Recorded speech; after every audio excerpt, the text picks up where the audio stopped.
Malam itu, langit begitu kelam.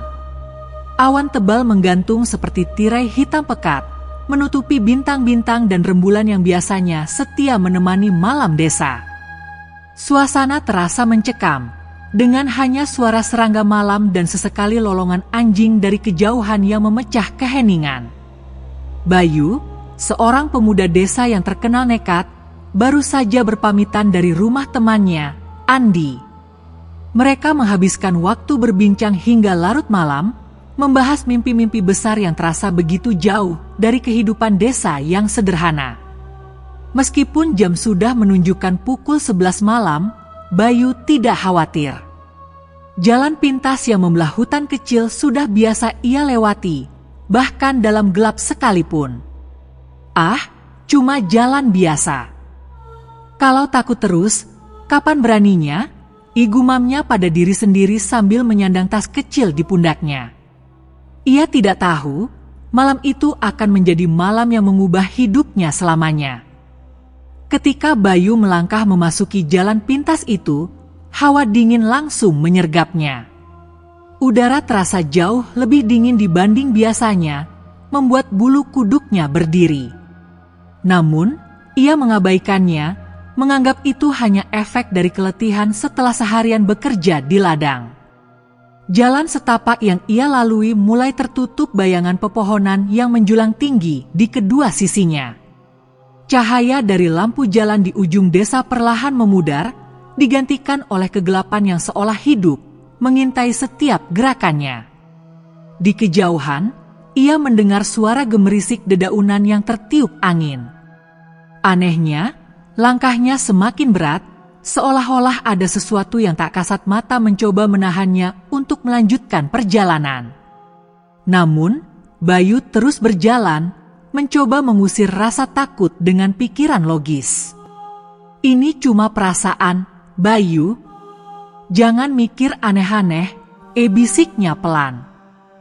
Ketika suara gemerisik itu semakin dekat, tiba-tiba Bayu mendengar sesuatu yang membuatnya berhenti seketika. Di kejauhan, samar-samar terdengar alunan gamelan yang dimainkan dengan indah.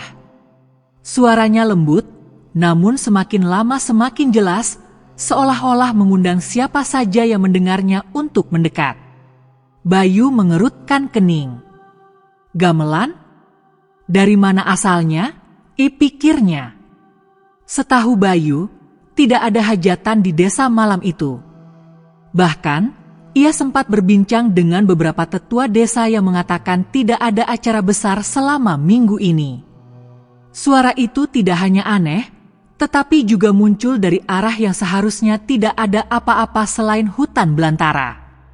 Meskipun rasa penasaran mulai menguasainya, Bayu merasa was-was. Ia berdiri mematung, mencoba memutuskan apakah ia harus melanjutkan perjalanan atau mencari tahu sumber suara tersebut. Rasa ingin tahu akhirnya mengalahkan rasa takutnya. Dengan langkah hati-hati, Bayu mulai mengikuti arah suara gamelan itu. Semakin ia mendekat, semakin jelas terdengar. Suara sinden dengan nada melengking halus melantunkan tembang-tembang Jawa yang penuh mistis, diiringi suara kendang yang menghentak lembut. Bayu merasa aneh. Suara itu terdengar begitu nyata, tetapi tidak ada tanda-tanda kehidupan di sekitarnya. Tidak ada rumah, tidak ada lampu, hanya gelap dan bayangan pepohonan. Namun, langkahnya terus membawanya lebih jauh ke dalam kegelapan. Setelah beberapa menit berjalan, ia tiba di sebuah lapangan yang sebelumnya tidak pernah ia lihat. Lapangan itu luas, dengan rerumputan yang tampak bersinar dalam kegelapan. Di tengah lapangan, berdiri sebuah pendopo besar yang dipenuhi lampu-lampu minyak berwarna-warni. Bangunan itu tampak begitu megah, seperti bangunan adat yang sering ia lihat di acara-acara kerajaan. Sejak kapan ada pendopo di sini? Pikirnya bingung. Bayu yakin betul bahwa tempat ini seharusnya kosong. Bayu mengucek matanya, mencoba memastikan apa yang dilihatnya adalah nyata. Namun, bayangan pendopo itu tetap ada, berdiri kokoh dengan segala kemegahannya. Dari dalam pendopo, terdengar suara ramai tawa, obrolan, dan nyanyian yang berpadu dengan alunan gamelan. Orang-orang berpakaian adat Jawa, lengkap dengan kebaya dan blangkon, tampak mondar-mandir membawa makanan dan minuman. Mereka terlihat begitu bahagia, seolah-olah sedang merayakan sesuatu yang besar. Hati Bayu bergetar. Ia merasa tidak seharusnya berada di sana, tetapi kakinya seolah memiliki kehendak sendiri melangkah mendekati pendopo itu. Ia berharap bisa menemukan seseorang yang ia kenal, atau setidaknya mendapatkan jawaban tentang apa yang sebenarnya sedang terjadi. Ketika ia semakin dekat, seorang wanita tua berpakaian kebaya keluar dari pendopo. Wanita itu tersenyum lebar ke arahnya, seolah sudah lama mengenalnya. "Akhirnya kamu datang, Nak," katanya dengan suara lembut namun menggetarkan hati. Bayu hanya bisa menelan ludah, tak mampu berkata apa-apa. Ia tidak tahu, langkahnya menuju pendopo itu akan membawanya ke dunia yang tidak pernah ia bayangkan sebelumnya. Tanpa disadari, Bayu melangkah lebih dekat ke arah pendopo itu. Wanita tua tadi kini berdiri di depan pintu masuk pendopo. Wajahnya masih dihiasi senyuman yang entah mengapa membuat Bayu merasa canggung sekaligus terhipnotis. "Jangan malu-malu, Nak. Kami sudah lama menunggu kehadiranmu," ucap wanita itu sambil mengulurkan tangannya. Bayu ragu sejenak. "Menunggu? Apa maksud ibu?" "Saya bahkan tidak tahu ini acara apa," jawab Bayu dengan suara bergetar. Namun, wanita itu hanya tertawa kecil. Suaranya mengandung nada misterius. "Sudahlah, Nak. Masuklah. Semua jawaban akan kau temukan di dalam," katanya. Bayu, yang biasanya penuh percaya diri, merasa terjebak antara rasa takut dan rasa ingin tahu. Akhirnya, ia mengikuti wanita itu masuk ke dalam pendopo. Begitu memasuki pendopo, Bayu langsung terpana. Interiornya jauh lebih megah daripada tampak luarnya. Langit-langit dihiasi kain berwarna emas yang menjuntai, berpadu dengan lampu-lampu minyak yang memancarkan cahaya temaram. Aroma melati yang kuat memenuhi udara, memberikan suasana yang menenangkan namun sekaligus membuat dada Bayu terasa sesak. Di tengah ruangan, terdapat meja besar penuh hidangan yang terlihat begitu menggugah selera. Orang-orang yang tadinya terlihat dari luar kini semakin jelas. Mereka semua mengenakan pakaian adat yang tampak mahal, dengan wajah yang dihiasi senyuman ramah. Namun, ada sesuatu yang ganjil pada mereka. Wajah-wajah itu tampak terlalu sempurna, terlalu halus, seolah-olah bukan manusia. Bayu mencoba mengabaikan perasaan aneh itu dan duduk di salah satu sudut ruangan. Ia merasa menjadi pusat perhatian. Orang-orang di pendopo itu sesekali melirik ke arahnya sambil tersenyum, seolah-olah mereka tahu sesuatu yang tidak diketahui Bayu. "Minumlah, Nak. Ini untukmu," suara lembut wanita tua tadi membuat Bayu tersentak. Ia menoleh dan melihat segelas minuman berwarna merah disodorkan kepadanya. Bayu ragu. Ia ingat pesan almarhum neneknya untuk tidak sembarangan menerima makanan atau minuman dari orang yang tidak dikenal, terutama jika suasananya terasa janggal. "Ah, terima kasih, Bu. Tapi saya tidak haus," tolak Bayu halus. Namun, wanita itu hanya tersenyum lebih lebar. "Tidak sopan menolak pemberian, Nak. Minumlah. Ini akan membuatmu merasa lebih nyaman." Dengan berat hati, Bayu mengambil gelas itu. Tangannya sedikit bergetar saat menyentuh permukaan kaca yang dingin. Ia menatap cairan merah di dalamnya, yang memancarkan kilauan aneh seperti berlian. "Apa ini?" tanyanya, mencoba mencari waktu untuk berpikir. Wanita tua itu hanya mengangguk pelan. "Minumlah," desaknya. Bayu akhirnya meneguk sedikit. Rasanya manis, namun meninggalkan sensasi panas yang menjalar ke seluruh tubuhnya. Seketika, tubuhnya terasa lebih ringan, hampir seperti melayang.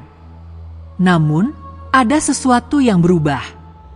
Ruangan yang tadinya terasa megah kini tampak sedikit bergoyang, seperti ilusi yang mulai retak. Musik gamelan terdengar semakin nyaring, mengisi setiap sudut pendopo dengan ritme yang menghentak-hentak. Ketika Bayu mencoba menenangkan dirinya, tiba-tiba musik berhenti. Semua orang di pendopo serentak menoleh ke arahnya. Senyuman yang tadi hangat kini berubah menjadi tatapan dingin yang menusuk. Wanita tua itu mendekat, wajahnya berubah lebih gelap dan menyeramkan. "Selamat datang di dunia kami, Nak. Sekarang, kau adalah bagian dari kami," ucapnya dengan nada dingin yang membuat darah Bayu seakan membeku. Bayu ingin berdiri, tetapi tubuhnya terasa kaku. Ia mencoba berteriak, tetapi tidak ada suara yang keluar dari mulutnya. Semua orang di pendopo mulai mendekat, wajah mereka berubah menjadi sesuatu yang tidak dapat dijelaskan, seperti bayangan yang tidak memiliki bentuk pasti. Bayu akhirnya menyadari bahwa ia telah memasuki dunia yang bukan miliknya, dan mungkin tidak akan pernah bisa kembali. Dalam ketegangan yang memuncak, Bayu mencoba menggerakkan tubuhnya, namun sia-sia. Setiap otot terasa terkunci seolah-olah tubuhnya bukan lagi miliknya. Musik yang tadinya berhenti mendadak berubah menjadi alunan nada-nada rendah dan menghantui. Suara kendang berdentum seperti jantung yang berdetak kencang, berpadu dengan suara sinden yang berubah menjadi desahan panjang menyeramkan. "Kau harus memilih," suara wanita tua itu kembali terdengar, kali ini lebih menyerupai desisan ular. Bayu mengerjap, berusaha memahami apa yang sebenarnya dimaksud. Namun, sebelum ia sempat bertanya, wanita itu mengangkat tangannya, dan seluruh pendopo mendadak diselimuti bayangan pekat. Cahaya lampu minyak redup perlahan, menyisakan hanya secercah cahaya yang menyorot wajah Bayu. Dalam cahaya yang terbatas itu, satu persatu sosok mulai muncul di sekelilingnya. Mereka bukan lagi manusia seperti yang dilihat Bayu sebelumnya. Wajah mereka berubah menjadi mengerikan, dengan mata kosong yang bersinar seperti bara api. Salah satu dari mereka, seorang pria tinggi dengan kulit hitam pekat, melangkah maju. "Kau telah menerima minuman kami," katanya dengan suara berat yang bergetar. "Kini kau milik kami." Kalimat itu menggemakan rasa takut yang mendalam di hati Bayu. Ia mencoba menggeleng, namun tubuhnya tetap tak dapat bergerak. Ia hanya bisa menatap sosok-sosok itu dengan mata penuh ketakutan, berharap ini semua hanya mimpi buruk yang akan segera berakhir. Wanita tua itu kemudian mendekat, kali ini dengan mata yang bersinar merah terang.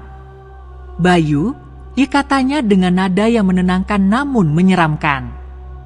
"Kau adalah tamu istimewa kami. Jangan takut. Nikmati malam ini." Namun, ucapan itu terasa seperti perintah yang tak dapat ditolak. Bayu merasakan sesuatu yang aneh dalam dirinya, seolah-olah ada kekuatan yang mencoba menguasai pikirannya. Ia mendengar bisikan-bisikan lembut di telinganya, suara-suara yang mengundangnya untuk menyerah. "Ini adalah takdirmu," bisik suara itu. Namun, Bayu mencoba melawan. Ia mengingat wajah ibunya, ayahnya, dan orang-orang di desanya. "Tidak," teriaknya dalam hati. Tapi, melawan kekuatan itu terasa seperti mencoba berenang melawan arus deras. Sementara itu, di sekelilingnya, sosok-sosok tersebut mulai bergerak membentuk lingkaran. Mereka menari dengan gerakan aneh yang tidak menyerupai tarian manusia. Setiap langkah mereka meninggalkan jejak api yang perlahan membentuk simbol-simbol di lantai pendopo. Bayu merasa udara semakin sesak, seperti ada sesuatu yang berat menekan dadanya. Ini adalah ritual, pikirnya dalam ketakutan. Ia ingat cerita-cerita lama dari para tetua desa tentang dunia gaib yang seringkali mengadakan pesta besar untuk menarik jiwa-jiwa manusia. Apakah aku akan menjadi bagian dari mereka? Pikir Bayu dengan putus asa. Dalam keputusasaan itu, tiba-tiba ia mendengar suara lain. Suara itu berbeda dari suara-suara mengerikan di sekelilingnya. Suara itu lembut, namun penuh kekuatan, seperti embusan angin yang menyentuh hati. "Bayu, bangunlah," suara itu berkata. Bayu terkejut. Suara itu terasa akrab, seperti suara almarhum neneknya. "Lawan mereka. Kau masih punya kesempatan." Kata-kata itu memberikan sedikit harapan di tengah kegelapan. Dengan segenap tenaga, Bayu mencoba melawan rasa takutnya. Ia mulai menggerakkan jarinya, perlahan namun pasti. "Aku harus keluar dari sini," pikirnya. Namun, pertarungan itu baru saja dimulai, dan Bayu tidak tahu apakah ia cukup kuat untuk melawan kekuatan dunia gaib yang membelenggunya. Bayu memejamkan mata, mencoba memusatkan pikiran di tengah suasana mencekam. Ia kembali mendengar suara lembut yang menyerupai neneknya, kali ini lebih jelas. Ingat doa yang nenek ajarkan, suara itu berbisik dengan penuh keyakinan. Bayu mencoba mengingat doa-doa yang sering ia dengar sejak kecil, doa yang biasanya dilantunkan neneknya sebelum tidur. Dengan sisa keberanian yang ia miliki, Bayu mulai melafalkan doa tersebut dalam hati. Awalnya, suaranya terasa bergetar, lemah, dan hampir tak terdengar. Namun, semakin lama ia melafalkan, doa itu terasa menjadi kekuatan yang membakar dalam dirinya. Lingkaran sosok-sosok menyeramkan itu mulai tampak terhenti sejenak, seolah merasakan sesuatu yang mengganggu ritual mereka. Bayu membuka matanya perlahan. Lingkaran sosok menyeramkan itu masih di sana, tetapi kini mereka tampak ragu.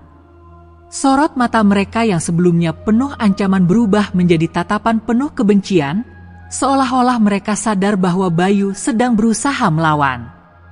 Wanita tua yang tadinya menyambutnya dengan senyuman ramah kini tampak marah. "Berhenti!" suaranya menggema seperti guntur yang memecah malam. Namun, Bayu tidak mau berhenti. Ia terus mengulang doa itu, kali ini dengan suara yang lebih lantang. Tubuhnya yang tadi terasa berat perlahan mulai kembali ke dirinya. Ia mencoba bangkit dari posisi duduknya, meski seluruh tubuh masih terasa lemas.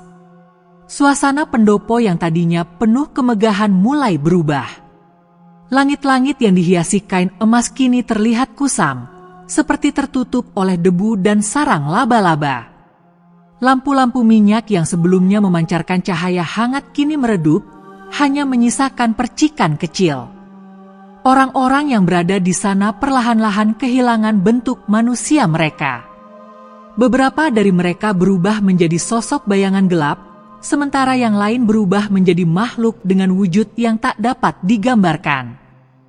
"Kau tak bisa pergi dari sini, Bayu," teriak salah satu sosok dengan suara yang bergaung. Namun, Bayu tidak peduli. Ia terus berjalan mundur, menjauh dari mereka, sambil melafalkan doa yang kini menjadi senjata terakhirnya. Wanita tua itu kembali maju, kali ini dengan wujud yang mengerikan. Wajahnya yang tadinya lembut berubah menjadi wajah keriput dengan mata yang memancarkan cahaya merah menyala. Rambutnya yang tertata rapi berubah menjadi liar seperti akar pohon tua. "Berhenti sekarang juga, atau kau akan menyesal seumur hidup," ancamnya. Namun, Bayu hanya memalingkan wajah, tidak ingin melihat langsung ke arah makhluk itu. Ia tahu bahwa tatapan mereka bisa membuatnya kembali kehilangan kendali atas dirinya sendiri. "Aku tidak peduli siapa kalian. Aku hanya ingin pulang," teriaknya dengan suara penuh keberanian yang tiba-tiba muncul entah dari mana.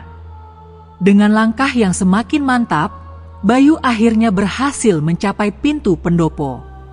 Namun, langkah terakhirnya terasa berat, seolah-olah ada sesuatu yang mencoba menariknya kembali ke dalam. Ia merasa ada tarikan kuat di kakinya, tetapi ia tidak menyerah. Dalam kepanikannya, ia mengerahkan seluruh tenaga untuk melepaskan diri sambil berteriak memanggil nama Tuhan. Teriakan itu terdengar menggema di seluruh pendopo, membuat suasana seketika hening. Tarikan itu mendadak menghilang, dan Bayu jatuh terduduk di luar pendopo. Saat ia menoleh ke belakang, pendopo yang tadi berdiri megah kini telah lenyap, digantikan oleh hamparan hutan gelap yang sunyi. Bayu terengah-engah, tubuhnya penuh keringat dingin. Ia tidak tahu bagaimana ia bisa selamat, tetapi yang ia tahu, ia baru saja melewati malam yang tidak akan pernah ia lupakan seumur hidup. Bayu duduk terengah-engah di tengah hutan, lututnya gemetar, dan tubuhnya terasa seperti habis dililit rantai yang tak terlihat. Ia mengedarkan pandangannya, memastikan bahwa pendopo itu benar-benar telah lenyap. Hanya ada kegelapan malam yang biasa, disertai suara jangkrik dan desau angin di dedaunan.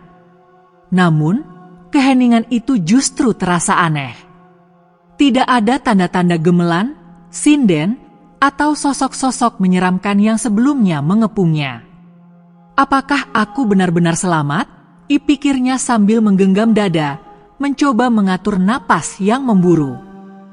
Ketika Bayu mencoba bangkit, kakinya terasa lemah.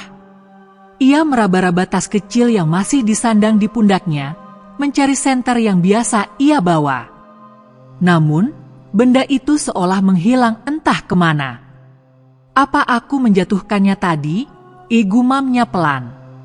Dalam gelap, Bayu mencoba mengingat jalan yang ia lewati sebelum terseret ke dunia pendopo gaib. Tapi ingatannya kabur, seperti film buram yang sulit diputar ulang. Satu-satunya petunjuk adalah suara lembut neneknya yang terus membisikkan doa-doa sederhana. "Lanjutkan langkahmu, Bayu. Jangan menoleh ke belakang." Suara itu bergema lagi, memberikan arah dan keberanian. Dengan penuh kehati-hatian, Bayu melangkah perlahan, meraba-raba jalan setapak yang terasa asing. Ranting-ranting kecil yang patah di bawah kakinya menciptakan bunyi-bunyi kecil yang membuatnya tersentak sesekali. Ia mencoba menenangkan dirinya dengan terus melafalkan doa dalam hati, seperti yang diajarkan oleh neneknya. Tiba-tiba, di kejauhan, ia melihat kilauan samar, seperti cahaya dari rumah-rumah desa. Hatinya melonjak, tetapi ia juga diliputi keraguan. Apa ini benar jalan pulang, atau aku kembali ditipu? Pikirnya penuh waspada. Kilauan cahaya itu semakin mendekat, dan Bayu menyadari bahwa itu adalah lentera kecil yang dibawa oleh seseorang. Seorang lelaki tua dengan pakaian petani sederhana muncul dari balik semak-semak, wajahnya ramah namun penuh kebijaksanaan. "Kau baik-baik saja, Nak?" tanya lelaki itu, suaranya dalam namun menenangkan. Bayu merasa lega sekaligus curiga. Namun, ia memutuskan untuk menjawab jujur. "Saya tersesat, Pak. Saya ingin pulang ke desa." Lelaki tua itu tersenyum kecil dan mengangguk. "Ikutlah denganku. Aku akan membawamu ke jalan yang benar," ucapnya sambil melangkah pelan. Meski hatinya diliputi keraguan, Bayu mengikuti langkah lelaki tua itu. Dalam beberapa menit, mereka keluar dari hutan dan tiba di jalan desa yang familiar. Ketika Bayu menoleh untuk berterima kasih, lelaki itu sudah lenyap, hanya menyisakan lentera kecil yang diletakkan di tanah. Bayu mengambil lentera itu dan melangkah pulang dengan perasaan campur aduk. Sesampainya di rumah, ia menceritakan semua yang dialaminya kepada ibunya. Sang ibu hanya bisa memeluknya erat sambil berbisik, "Itulah sebabnya nenek selalu mengingatkan kita untuk berhati-hati. Nak, dunia ini lebih luas dari yang kita tahu." Malam itu, Bayu tak hanya pulang dengan tubuh yang selamat, tetapi juga membawa pelajaran hidup yang tak akan pernah ia lupakan.